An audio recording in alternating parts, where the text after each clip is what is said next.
आखिरकार रूही नाहर के ठिकाने तक पहुंची जाती है क्योंकि दादी ने रूही को सारा सच्चाई बता दी। जहां पर आने वाले एपिसोड में हम सबसे पहले देखेंगे रतन को तो पहले ही पता चल चुका है कि नाहर मैकेनिक में काम कर रहा है और इसीलिए रतन नाहर से मिलने के लिए भी जाता है। लेकिन नाहर अपने को बाप को भी नहीं सुनेगा क्योंकि नाहर अगर इस वक्त पीछे हट जाता है तो फिर तो दादी और सोनी दोनों को मनोबल फिर से बढ़ जाएगा और पहले की तरह ही रूही को परेशान करेगा और इसीलिए रतन को निराश के साथ खाली हाथ वापस लौटना पड़ता है। उसके बाद उसके ठीक तुरंत बाद ही नाहर के साथ बहुत ही गलत हो चुका है जो कि आने वाले एपिसोड में हम देखेंगे।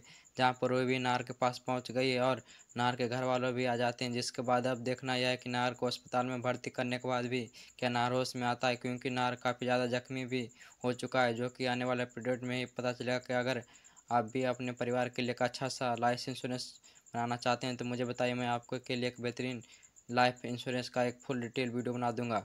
तब तक के लिए हमारे चैनल को सब्सक्राइब कर लें। धन्यवाद दोस्तों।